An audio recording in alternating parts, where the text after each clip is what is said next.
danışma. Qəbula yazılmaq üçün 009 009 nömrəsi ilə əlaqə saxlaya bilərsiniz. Ünvan: Tbilisi şəhəri, Uşangi Çxeitse küçəsi 17.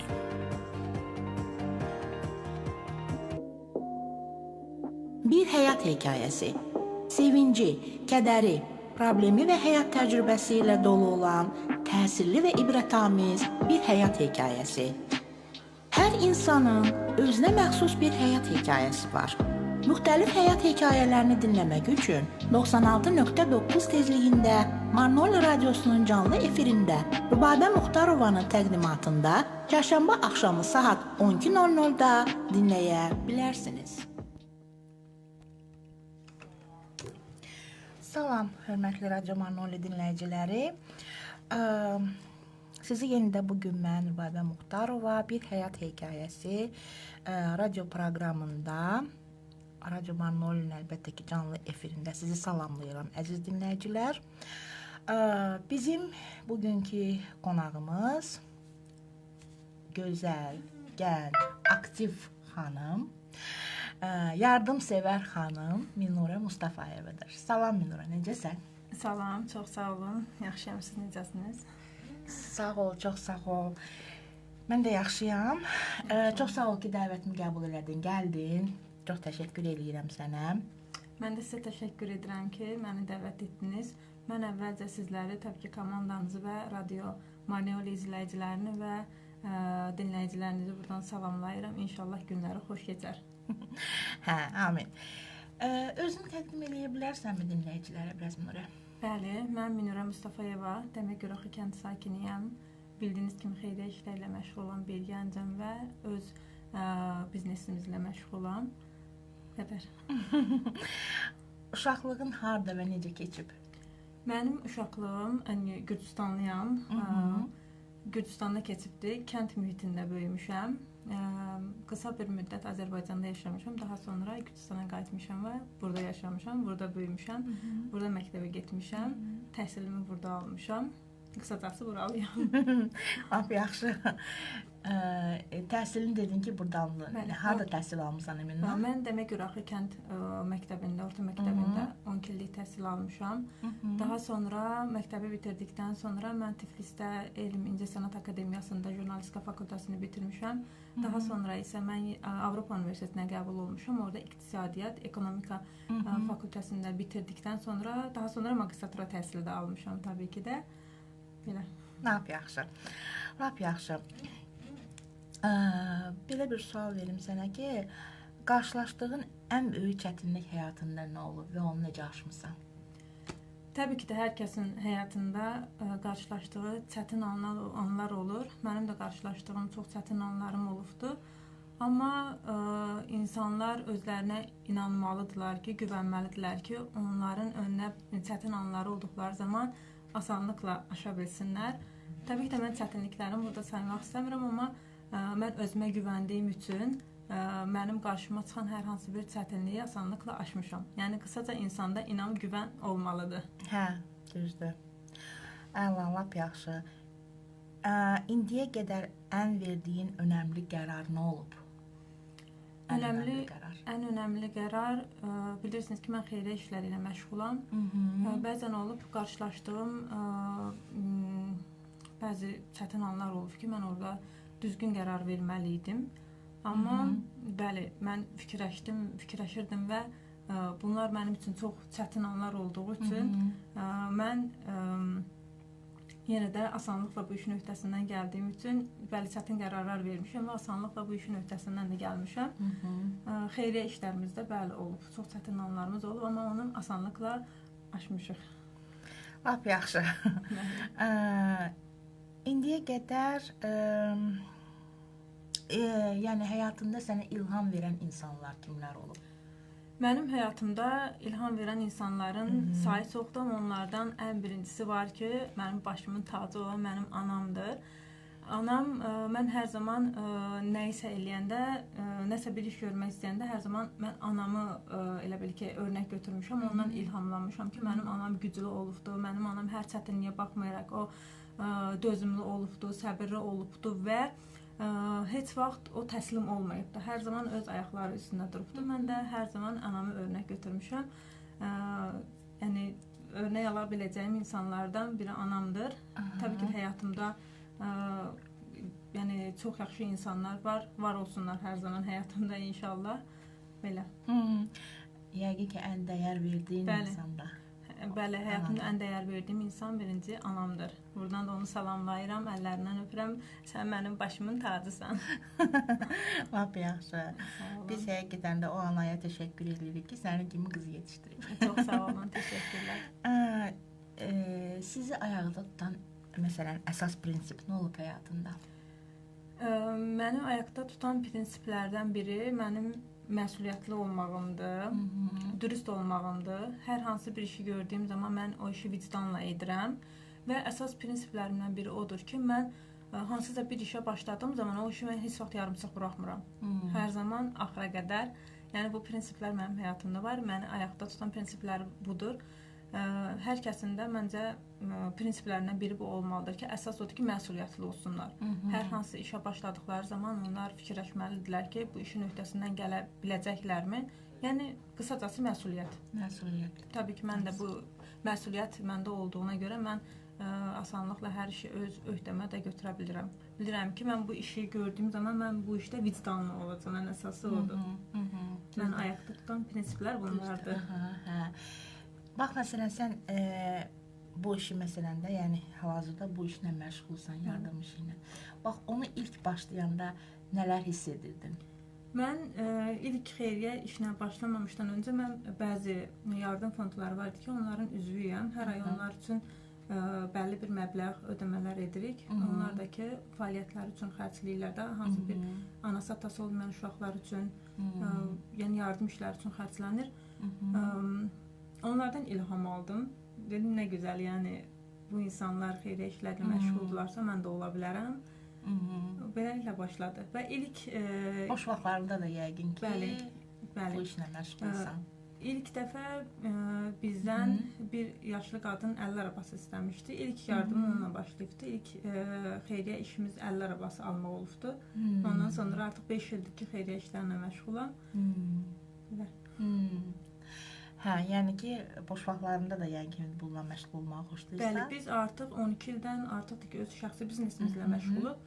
Ondan, məsələn, vaxt tapdıqca, vaxt ayırıb çalışıram ki, mən boş vaxtımı bizə ehtiyaclı olan ailələrin yanında keçirim. Onların problemləri ilə maraqlanım, həll etməyə çalışıram.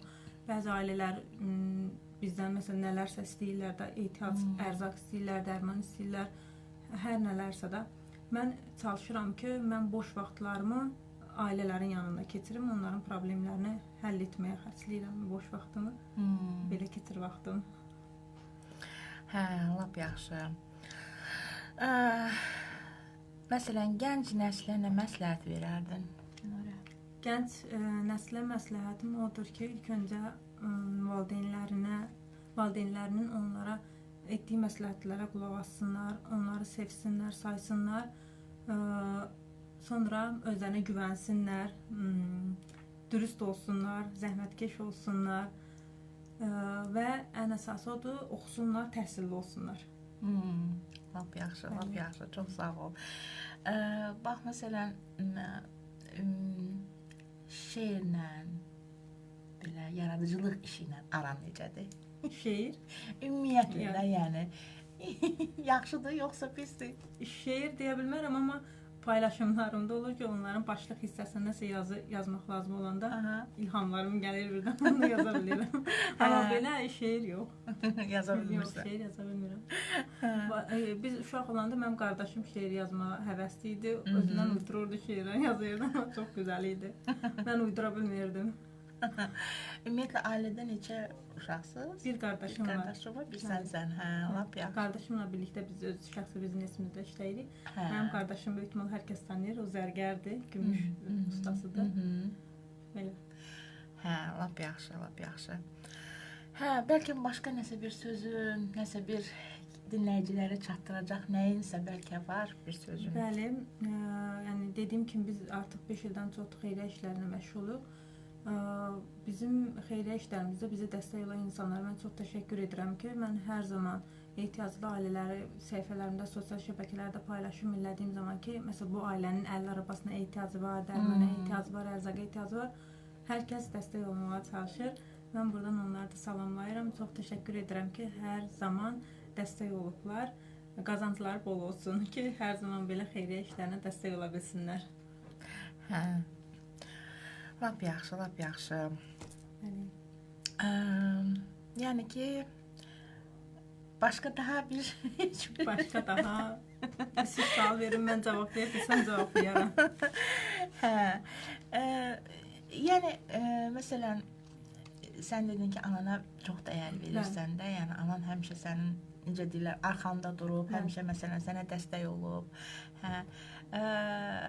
Yəni ümumiyyətlə məsələn ailən haqqında biraz məsələn məlumat verə bilərsən? Məsələn, yəni ki, hə, ananı bildik, məsələn qardaşın sənə kömək eləyib. Yəni ümumi məsələn nə, ailənin sənə məsələn dəstəyi həmişə yəqin ki olub. Bəli, olub. Mən məsəl üçün oxumaq, məktəb vaxtlarında oxumaq istədiyim, demişdim ki, mən oxumaq istəyirəm, təhsil almaq istəyirəm.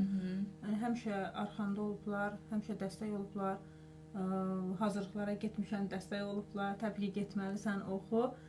Hər zaman arxamda olublar. Anam da, atam da, qardaşım da, ailəm hər zaman dəstəkçim olubdur. Bax, məsələn, bu yardım məsələsində nəsə bir, bəlkə bir yadda qalan, nəsə bir belə bir hekayə var sənin, məsələn, danışa bilər, dinləyicilərimizlə bölüşə biləcəyiniz. Çünki bir həyat hekayəsidir bizim verilişimiz. Nəsə bir belə, bəlkə bir nəsə yadda qalan bir hekayəm var sənin danışa biləcək. Yadda qalan hekayəmiz çoxdur. Hər gün bir hekayə yaşayırıq. Necə bir hekayə?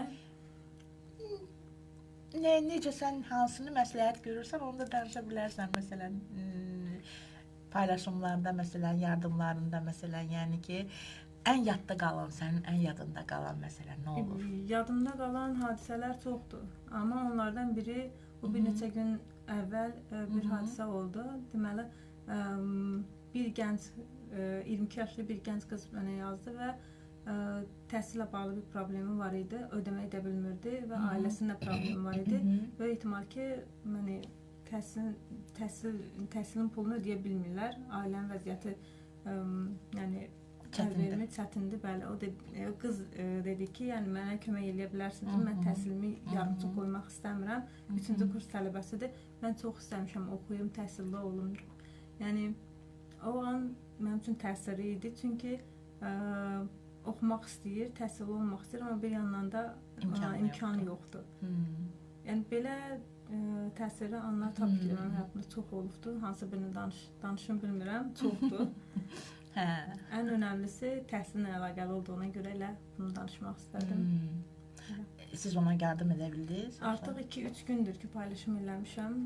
Biraz məbləğ yığılıb. İnşallah ki, ay sonuna qədər tamamlanacağını düşünürəm. Buradan da xeyriyyətçi insanlarımıza səslənirəm ki, dəstək olsunlar.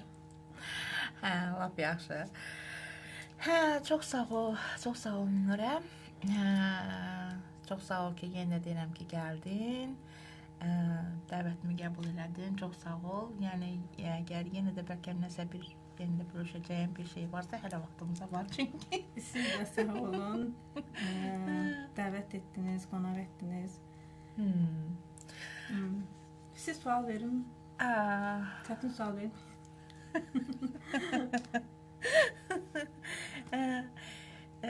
Yəqin ki, sənin həyatında məsələn elə dönüş nöqtəsi də bu olub ki, yəni bunu qərar vermişsən və yardımcı olmuşsan. İnsanlara yardım etmək sənin çox zövq alırsan bundan, eləmi? Elə həyatımda ən böyük qərarlardan biri budur. Yəni, ilki deyə bilərəm. İlki budur. Təhsilim olub təbii ki də, amma yardımlaşma başqa. Yəni, əsas özün məsələn, insan məsələn yardım eləyəndə görürsən ki, insan özü də zövq alır şeydən. Yəni, insanlara yaxşılıq etdikcə sən özün də elə bil ki, zövq alırsan ondan. İndi məsəl üçün, bugün canlı efirdən sonra mən Qardabaniyaya gedəcəm. Orada mənim çox uşaqlar gözləyirlər. Xeyriyyətçi bir qardaşımız çox sayda ayaqqabılar hədiyyə edib ki, ehtiyaclı olan ailələrə çatdırasan. Mən də bugün planladım ki, Qardabaniyaya getməliyim. Orada sağ olsun gözəl bir direktor var, məktəb direktoru. O təşkil edibdir. İnşallah uşaqlar bugün məktəbə toplanmalıdırlar. Saat 3 ya da 4-də belə gedib uşaqlarla görüşəsiyik, ayaqqabılarını verəsiyik. Lap yaxşı. Belə. Lap yaxşı, lap yaxşı. Bəli. Hə, lap yaxşı, lap yaxşı Münirə. Çox sağ ol, çox sağ ol. Çox sağ ol ki, yəni həyatındakı bəzi anları bizimlə bölüşdün. Çox sağ ol. Bəli, əziz Radio Marnoli dinləyiciləri, bugünkü bizim Bir Həyat Hekayəsi radio proqramının qonağı Minurə xanım Mustafayeva idi. Sağ olun əziz dinləyicilər, çox sağ olun. Yəni bizi dinlədiyiniz üçün sağ olun, sağlıqla qalın. Gələn verilişlərdə görüşənədək. Sağ olun.